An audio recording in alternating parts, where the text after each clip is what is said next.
In this week's episodes, first is Magnetic, where Lana is attracted to a carny and Chloe is in too deep with the Luthors.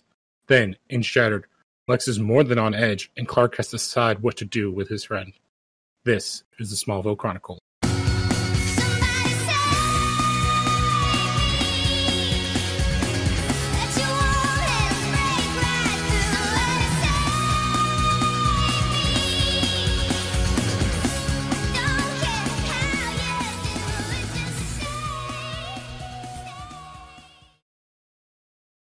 Well, hello and welcome back.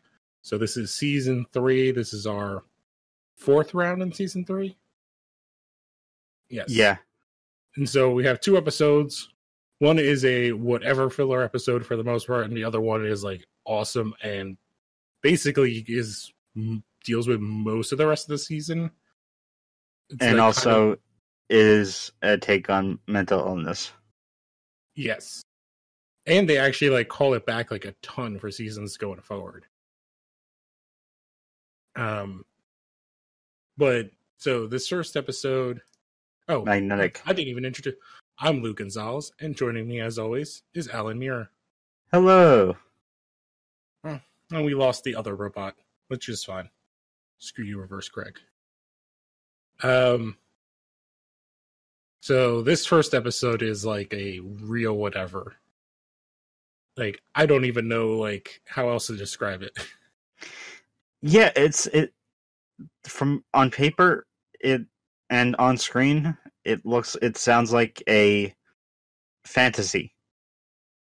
Yeah, like I don't understand how the guy's powers work. Like, it makes no sense. The only thing that's interesting is the stuff that leads into the next episode with Chloe. Yeah. And then the kind of the stuff that has to do with like Lana and Clark's relationship in the very beginning at the very end. But the whole middle chunk is just so goofy. Especially the end where Clark just electrocutes a guy. Yeah. Well, it's Clark like being like, oh, I'm totally not going to kill someone. And he kind of killed himself. He basically just like lets people kill themselves. Yeah. It's sort of like that movie, Tucker and Dale versus Evil with where they keep thinking the college kids are doing like have some suicide pact. Oh, I was going to say it's kind of like Batman Begins. Like, I don't have to kill you. I won't kill you, but I don't have to save you. But except Clark's a little bit more active in the not saving. He just like punts people into things and they end up like stuff falls on them. I don't know. But we'll go through this first one very quick. So Magnetic basically starts off with Lana and Chloe are doing a girls' day at a fair. And then there's a dude in their class, I guess. This is the biggest thing that annoys me in these first couple seasons is like introducing high school characters we've never seen before. As if like we know them. Yeah. So this kid Seth is running the milk jug game, I guess. Where like you throw the ball and you have to knock down all the like milk jugs off of the table. And basically, obviously, Lana whips at it. He decides to give her a prize anyway. And there's like a big dude next to her who's like, hey, why did she get a prize? And the guy's just like, and runs away. Like, completely, like, it doesn't even make sense why he runs away. He literally just like bitches out and like hops over his stand and then runs away. And then gets like stuck in the crowd and the guy grabs No, he throws something at the guy and the guy gets. Does he throw like the ball or like one of those milk jugs at him? I think so. So he starts hauling ass and to get away from the guy who's going to kick his ass. He gets stuck in the crowd because there's a band playing. And he gets smashed in the head with a snow globe. Yes, we saw. Which instead of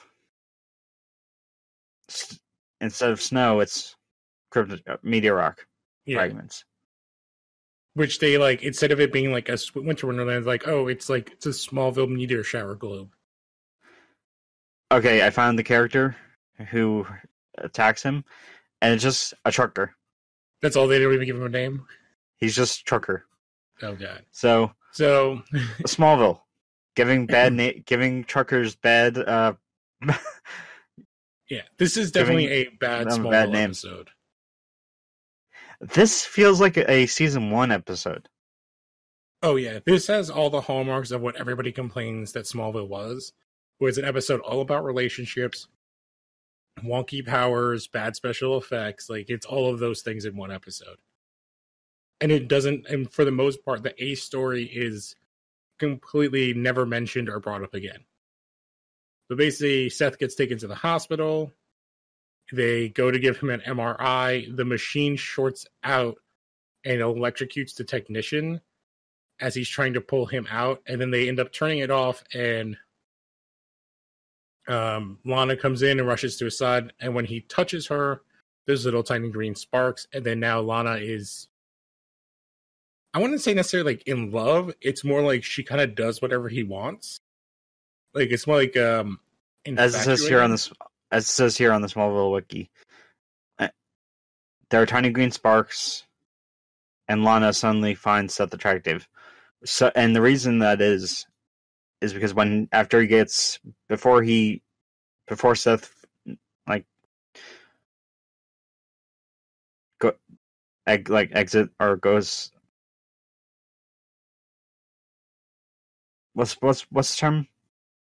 The MRI. He basically the snow globe left little meteor fragments in his like scalp. And yeah, which the electricity of the MRI, because MRIs are magnet. It's like magnet something imaging. Like, I don't remember what the R stands for, but he gets like weird magnetic rendered imaging. Yeah, but it's like, yes, that's what it stands for. He gets like electromagnetic powers because he has like electric powers too. Because he can like absorb electricity and also have magnetism. And I guess they're playing off the like they like half-ass explain it later on, but like he's like stimulating her brain with his electrical magnetism. Yeah, this feels like a Superman story from like the 50s. Yeah, it is not great. So we cut to the next day, and basically immediately Seth realizes he has powers, and because he like does stuff with his locker, and like no, when he's in his hospital bed, he pulls like the lunch tray to him, like the food tray, and then he starts pulling stuff, and then he's opening his locker and stuff in school, and then Seth asks Lana on a date, and then he touches Clark is just sitting there waiting for him to get shut down, and then just the expression that happens that Tom Welling does. Oh yeah, he's good in this episode for what he's given, but like, yeah, you're right, because Lana's like, yeah, whatever, and then he touches him, and she completely does like I would say like the acting isn't terrible, but the writing is just writing so bad. But Clark is like, I can't believe she just did that in front of me, and then Clark kind of tells his parents he's a little jealous. Then we cut to the little bit that's interesting in the story, which is Officer Mason, who is investigating the murder of Lionel's parents, and then he informs Lex that like the thing that he took out that Chloe is also looking into. Okay, I'm looking into the writer of this episode, which was Holly Harold. She actually wrote one of my favorite episodes from season I want to say 5. Yeah, Lexmas. Oh, that is a good episode. That's like their It's a Wonderful Life episode. Yeah, and it sort of there's a little bit of a Batman vibe. Oh yes, like especially the Batman the animated show, because they do it in that weird kind of like sepia tone. Yeah. God, the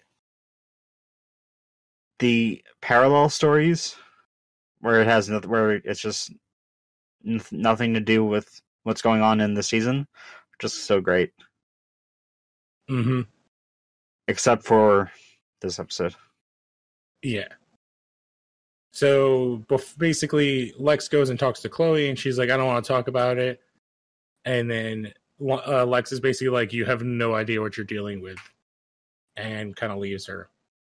And basically says, like, I'm the only help you can have.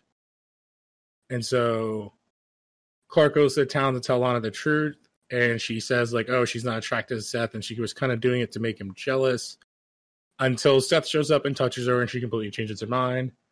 And Clark follows them and hears Lana laughing. He thinks she's screaming and pulls. Oh, they go on their date to the carnival, and Lana and Seth are like happy. Clark shows up, kind of stalking them, which basically when he stops them. Lana's basically like, "You are stalking." And she's like, "Are you stalking me?" Yeah, which he is. Like, there's no other way to describe it. I guess, like, he's like, oh, I think this guy's a creep, but then, like, there's better ways to do stuff. Because, like, at this point, Seth hasn't done anything bad, like, at all. He's just... Clark doesn't necessarily know... He knows something is off, but he doesn't know that, like... Even Seth doesn't necessarily know what he is doing to Lana. It's more like, Later on in the episode, he knows what he's doing. Oh, he definitely knows what he's doing, but, like, at this point, he does not. So the next day at school, Clark approaches Seth and basically says, like, I think you're controlling Lana, and warns him to stay away from her. Seth doesn't really care. And then he, for some reason, he just closes all the lockers to show how big of a man he is. Yeah. So Clark gets Chloe to look into the medical records to see how it's doing it. This is where we kind of get the, like, half-assed, like, explanation of stuff. And then when they are in the hospital, this is Chloe covers by, like, kissing Clark to cover up and says that they were candy striping, which just becomes, like, definitely, like, a thing for a while, where, like, Chloe kind of reveals that she, like, for, like, many seasons is basically like, yeah, I am still kind of, like, in love with Clark. Because she kisses him. They even bring it up in the 200th episode when Clark and Lois go back to Smallville. Yeah. Because it gets brought up when the Zod stuff happens, and then was that season 4? No, season 5, I think, right? Well, it depends. There are 2 Zod stuff. The first Zod thing, the Lex Zod. Oh, yeah, that's season... Black Thursday. Yeah, because when Clark is going to leave, she, like, completely kisses Clark. And then that is the beginning of season 5, or the end of season 4, beginning of season 5. Yeah, and then during the wedding thing, Clark, the Lana Lex wedding, Clark brings it up again. It's basically like, yeah, I've been keeping Chloe in my back pocket in case stuff with Lana doesn't work out. Like when she's with Jimmy. So, just trying to, like, run through this episode. Lana's in the barn with Clark, and Seth told Lana that Clark said to stay away from her. Clark tries to convince her that he's dangerous. She makes it clear she can date whoever she wants, blah, blah, blah. And then she decides, when they go back to the Talon, Lana decides she wants to leave. So Seth convinces Lana to leave Smallville forever.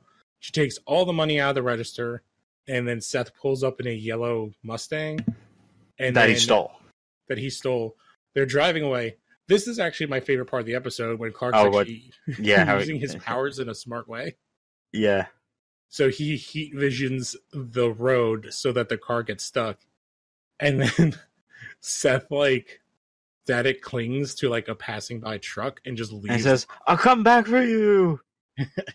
It's so bad. But I actually like the idea of Clark using his, like, powers in, like, a more intelligent way. I was like, oh, that's actually a cool idea. He never uses it again in the entire show, as far as I know. He just uses his heat vision to, like, blast people or, like, melt objects. Then we get to some interesting stuff with Chloe and Mason. Yeah, so this is cool. So, like, yeah, Chloe goes to the torch. It's been ransacked. Officer Mason is there. And then basically is like, what are you going to do? Call the cops? And, like, what do you have in here? And then he just, like, takes her, which is the first time I noticed that they switched out the computers, because they used to be Macs, even when Lionel gave them stuff, and now it was the Alienware. Yeah, I love how nonchalantly he just says, "Can I help you?" No, and just takes the computer and just walks out. Yeah. Which actually, that computer comes back to play in several episodes from now. I think like 4 episodes. Yeah, like 4 or 5 episodes, that computer comes back into play, which I actually love as a callback. So, and then after this, Chloe goes to Lex, and it's like, what the hell?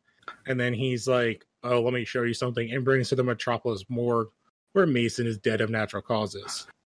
And Lex is like, yeah, I can protect you. And then she's like, yeah, how did that work out for him? And then they basically leave. Yeah, the line was Mason knew the risks he was taking, and you don't, so let me help you.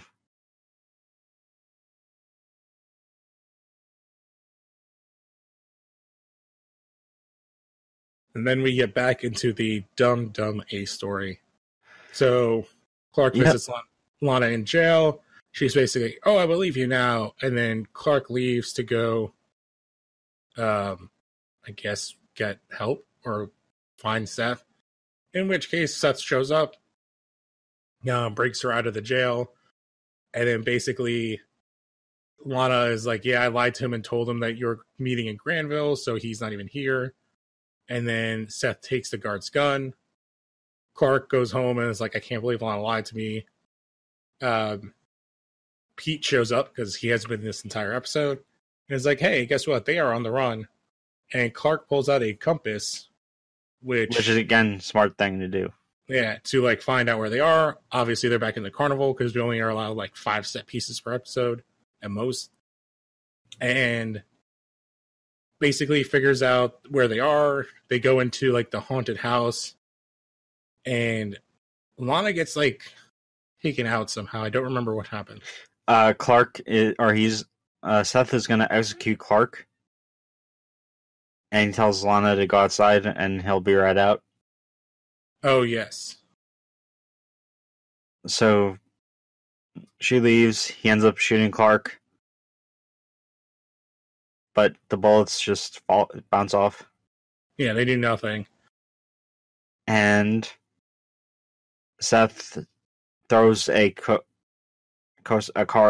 the coaster cars at Clark, and Clark is stuck against the wall. Like it sort of wedges him in the wall. Oh yeah. Oh, now I remember he wedges him to the wall, and Clark makes an impromptu electromagnet, which that is not how things work. Yeah, what he does, and he just basically puts a wire to the car that's like electrocuting him, and then it attracts Seth to it, and then Seth gets electrocuted, and he goes into a fucking coma. Yeah, it's the easiest way to get rid of anybody in this show. So Lana gets community service for her crimes, and I can't remember where. Oh, she's working in the hospital when Lex is like, oh, asks Lex for her job back, and he agrees, saying he did much worse things at her age. And this is, I think this is all like the kind of little hints of where they're hinting at Lana and Lex. Yeah. Like Lex has feelings for her. It's like starting in here, like season 3. It's kind of where it's beginning. And then Chloe goes to the mansion to accept Lex's offer. She reveals her deal to Lionel, but without but not including the stuff about spying on Clark. But she says she was investigating Lionel to blackmail him, and then she reveals that Lionel and Morgan Edge were childhood friends. And the final thing is Lana goes to Clark in the bar and is like, hey, I know all the stuff with Seth sucked, but he was actually honest with me, and that's the kind of relationship I want. End of the episode. So yeah, and she also said in a previous episode, I forgot which one. It was a Meteor Freak episode, that she'd have no problems if Clark had powers like meteor rock related powers. Oh, she says it all the time, but somehow Clark Well, Clark does eventually tell her, but then doesn't tell her, and it makes no sense. Like his reasoning for not telling her or Chloe or anybody, Chloe's at least makes more sense, but like his reasoning for not telling Lana makes like no sense.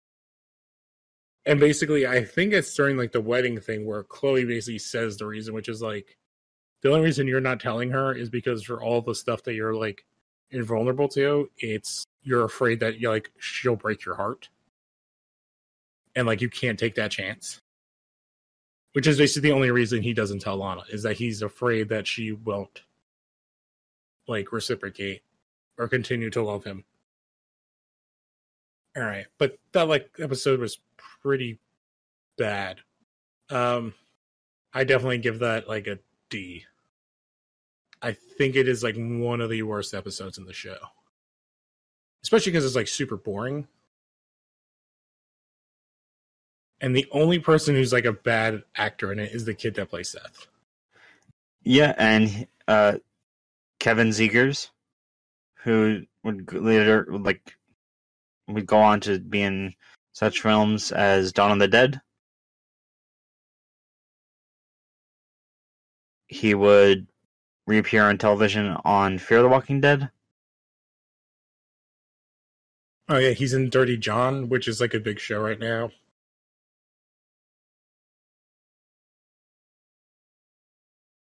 No, like not that he's a bad actor. I just like he is just not good in this episode. But again, I think it's more of like the writing. The LVP is the writer. Like the writing is so bad in that episode. I think it is 100% like a season filler. So why don't we move on to the actual awesome episode? Like possibly one of the like best episodes, especially the first half of the series, if not the series as a whole, which is Shattered. Yes. So this is basically the return and final time we see Morgan Edge. Although this time, as the episode starts, not played by Rutger Hauer. So we by someone else because he had a face transplant. Was it I think he just has like his face like or plastic surgery. Yeah, it kind heavy of do plastic like surgery. Yeah, but he still has scars and stuff, which I like that they're like, oh, it's like this is the best we could do, and he still has like all these scars. And I love this idea. He has a rosary of kryptonite beads. I wouldn't say it was a rosary because they're bigger than that. It's more like kind of like Buddhist beads kind of thing. Because they're pretty big. They're like kind of like bouncy ball size. Yeah. So he has them. He has them. Lex shows up and is basically like, I want to record everything about you. Yeah, he says he knows that what him and Lionel did, and he wants him to confess everything. Yeah, so he doesn't go to jail, too. So they actually do an interesting thing. So it cuts from like here and kind of pulls out, and Lex is actually just watching the tape. His security guard, Darius, who I think has been in several episodes, like he was definitely been on the show. Yeah, he was in Kinetic, Visitor, and this is his third. Yeah, which I kind of like the idea that like, oh, this is like a guy that we've seen. So Lex puts the tape away into the not so secret safe in like the bookshelf. Darius says that his father called again. Lex avoids the call, and an assassin comes in through the window, like straight ninja style, kills Darius, and then has a struggle with Lex, and then jumps out a window, or Lex jumps out of the window, and badly messes up his ankle. Lex goes to the farm, finds Clark. Clark offers to go to the mansion to check for evidence.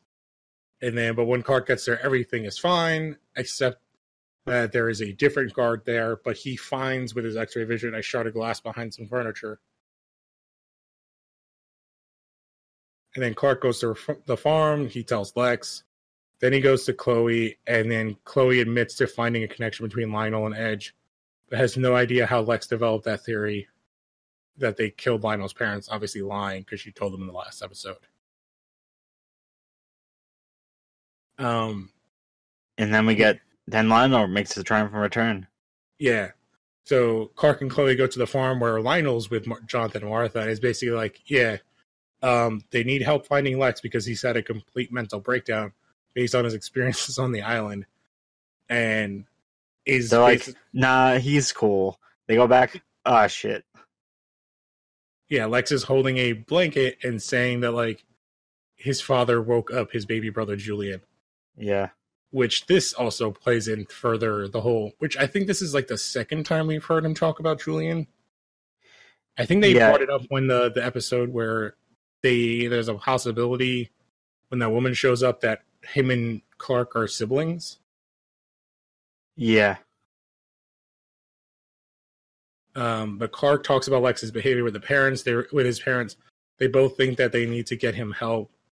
But then Clark is like, I'm going to go find Edge, not prove he's not crazy. And then he goes to the warehouse, and it's basically like a sewing factory. Oh, it was like a sweatshop level sewing factory. Well, I didn't want to say that because that's... Yeah, but that's basically what they're implying. Yeah. But Lex, I guess he goes with Lex, and Lex threatens them, and then Clark gets him out of there. And then Clark and Lex go to the mansion, and they find Darius. And then the Dr. Foster shows back up. And Lex grabs a gun and, like, runs away, saying that he might be crazy, but he also thinks that his father drugged him. And this goes all the way back to the stuff with Perry, like that him having this weird erratic behavior. Yeah.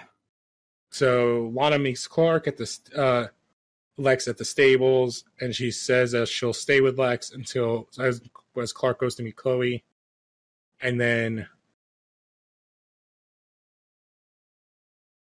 he gives the medicine to Chloe that Dr. Foster tried to give to Lex, and then he's going to go check out the security. Basically, he's going to go talk to Darius. Chloe tells Clark that Lex has had psychiatric problems in the past, once in boarding school after his brother died. That his headmaster found Lex in the bell tower singing lullabies to a blanket, which is exactly what what Clark saw before. Well, and this happens again in like a few seasons from now. Yeah, because there's like 6 different people that play like young Lex. Well, maybe not 6, but there's at least like 4. Because there's the kid that plays him in the first one when he's like 7.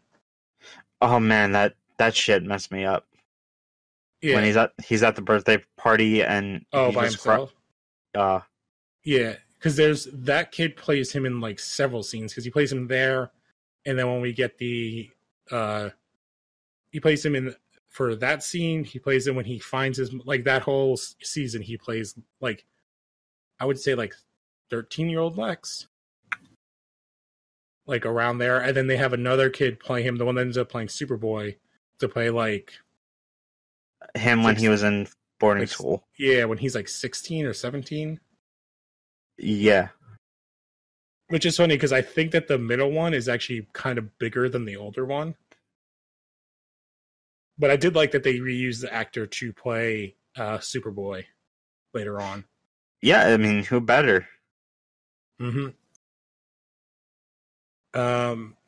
So at this point, Lana gives Lex some food, and then basically Lex freaks out saying Lana's trying to drug him. He throws her into a horse stall, and then the horse basically... Oh god, this scene was brutal. Wrecks the shit out of her, and breaking her... Her leg is destroyed. Yeah, and she basically nearly dies. Clark takes her to the hospital. Lex steals a truck with a rifle in the back, and runs out into the night. Which I actually think Rosenbaum does an amazing job of playing like completely crazy. Like I wouldn't say he's playing like schizophrenic, but I think that's kind of what they're going for, where he's like he's not hearing voices, he's just like hyper paranoid. Like he's paranoid at like an insane level, but like he thinks everyone is against except for Clark until like the very, very end. He thinks everyone is against him, which is an interesting idea into his psyche. But the only person he thinks isn't against him is Clark. But that changes. Yes. And then basically Clark's at the hospital. Lionel's basically like, yeah, this is all your fault, Clark. Because none of this would have happened if you would have not been like feeding into Lex's delusions. And Clark basically tells Chloe, like, yeah. And then she also tells him that the medicine was just like regular medicine. But she says, like, he could have been drugged by somebody else. Like, it's not out of the realm. Because she's basically like, yeah, Lionel definitely knew that Lex was into this stuff. Yeah. And then Clark goes and, like, beats the shit out of Darius, who then finally admits that they drugged Lex's scotch. And then he gets, like, the info to figure out where the hell he went. I guess at the same time, Lex breaks into Lionel's office at Luthor Corp, confronts him, and Lionel basically is like, yeah, we did all this stuff, but like it wasn't me, it was Morgan Edge. And Lex begins to hallucinate about his brother Julian. Lionel's like, I don't blame you for Julian's death. And then Lex forces Lionel to give him the location. So this is Lex and Clark both get to where Edge is. And Edge basically reveals to Lex, because he gets there first, that it was he wanted to kill Lex, but it was his father's idea to like make him seem crazy. And then Clark shows up, he keeps Lex from shooting Edge, but then because of the kryptonite beads, Edge is like, Edge is like, haha, I knew you'd show back up around sometime, Cal. Yeah, and Lex is like, what is he talking about? He's like, oh, you're working for them too. Yeah, he ends up beating the shit out of Clark. Oh, he beating shit, like he beats the shit out of Clark. Like he beats him bloody. And then basically like Lex kind of like, does he shoot Edge now? He kind of stops Edge from beating the shit out of him. And then Edge runs away. And then Lex is kind of confused, but chases after him. And then Edge is in a car. And we get the best scene of the episode. Yeah. Or one of the best scenes. Yeah, so Lex is just staying there and just unloads his entire gun into the driver's seat, killing Edge. But the car doesn't stop, and Lex doesn't move. So Clark super speeds, shoves him out of the way instead of picking him up and like running away with him. And then Clark just eats the car. And then Lex is just like, what? And then Clark's like, oh, yeah. And Lex is just like, oh, you got to get me out of here. You know everything. And then the cars show up, and Lex turns around, and Clark is gone. And basically, the Dr. Foster and them grab Lex and drug him, and he's yelling for Clark. And he's like, he's there. I saw him. The car was going like 60 miles an hour, and he took it head on. And they're like, there was nobody here. Like, none of this stuff happened. And then we have Lana waking up, and she asks about Lex, and they're like, oh, they took him to, I don't know if they sell bait. They say Bel Rev, which it should be Bel Rev. Yeah, but they basically say that he's locked up.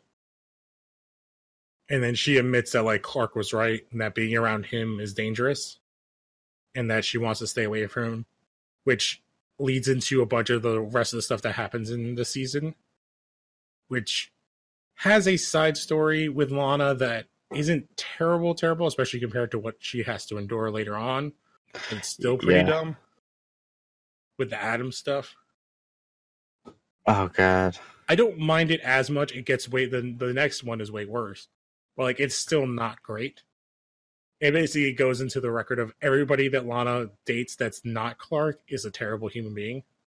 What about Whitney? Except for Whitney. I guess maybe post-dating Clark. Yeah. And then we get the amazing scene, like the closeout scene, which is Lionel with Dr. Foster, where they basically like, you know, your thing better work. He better not remember anything in his short-term memory. And then Lionel walks up to a like one-way mirror. And then Hurt starts playing by Johnny Cash. Which is an awesome song. And Lex is straitjacketed in a like padded cell with green lights and looks completely like sweaty and deranged. Stands up and then looks at the mirror so that we get the shot where they're like face to face. And Lionel, you can see what looks like tears in Lionel's eyes. Yeah, because he's the one that's doing this, Lex, but he also doesn't want to do this. Yeah. And then it's one of John Glover's best scenes on the show. Yeah. And basically, like, Lex kind of wanders back away into the room. Yeah. Which they completely revisit the shot later in another season, but reversed. Yeah. But that ending shot is fantastic.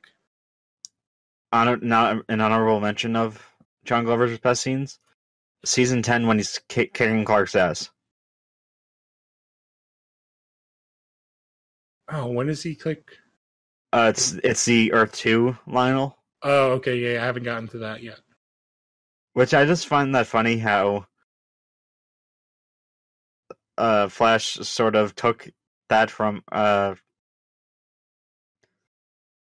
Smallville, how Earth 2 is always the bad Earth. Yeah, which is funny because in comics it's always Earth 3. Yeah. Because Earth 2 is usually Is it JSA? Or JS, yeah, the like Golden Age.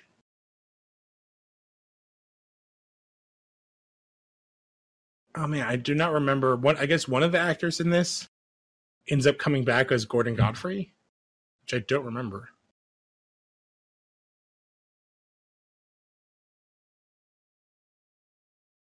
But yeah, this is like this random security guard. Yeah, so this is a amazing episode, and it sets up, like, again, we said it sets up basically the entire rest of this season and into next season, I believe, too, with Lex. So the rest of the season, when we get Lex, it's him in the sanitarium and all that stuff and all the setup for that, and then what the fallout of him in Belle Reve, the entire thing that Belle Reve is even around, because Belle Reve is around for like a while. Yeah. And in the next episode, we get a team up of former or people that Clark put away. Yep. Which is the return of JTT, Iceman. I'm trying to think who else is in it. And the kid from this season. The third episode. The one that's not a meteor freak, that's like the one who hunts meteor freaks. Yeah. So that's awesome. And then the second episode we'll have is Whisper, which is when Clark goes blind, and then you get the reveal of the super hearing.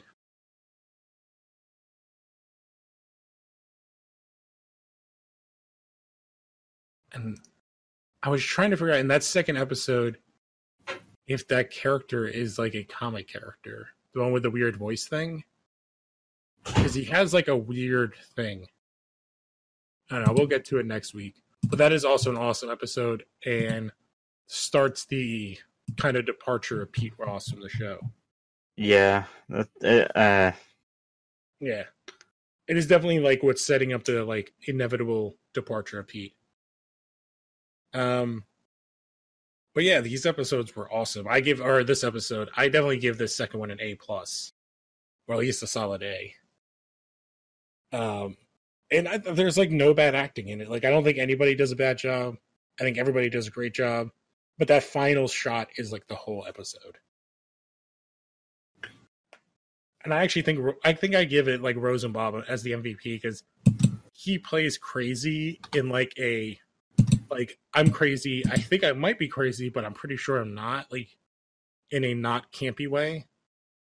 And then the way he plays that like silent scene at the end is great. And the makeup, like making him look like completely deranged, looks awesome. Like it's not overdone. But yeah, I love this second episode. Did you have any final thoughts on this or either episode? While the first episode wasn't that great, this just knocked it out of the park. Yep.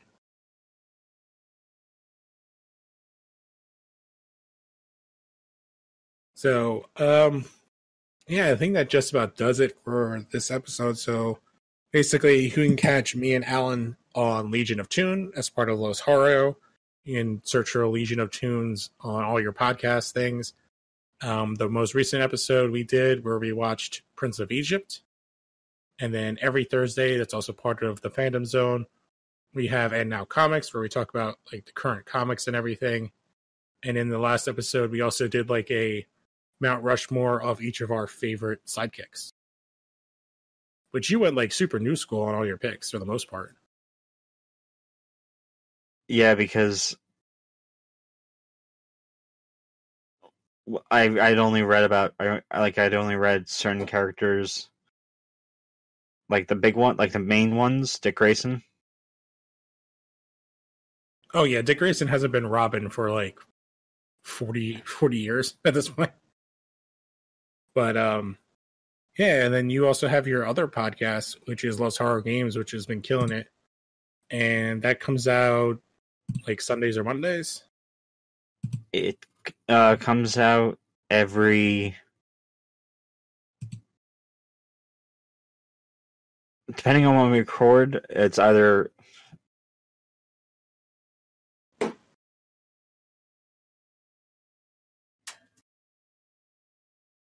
every Sunday, between Sunday and Monday. All right, you guys talked about like the new Pokemon stuff, I think, in the last episode, right? Yeah, and I don't know how, but since we're recording that episode, I've been playing every Pokemon game I could possibly get my hands on. That is a lot of them. There's like 500.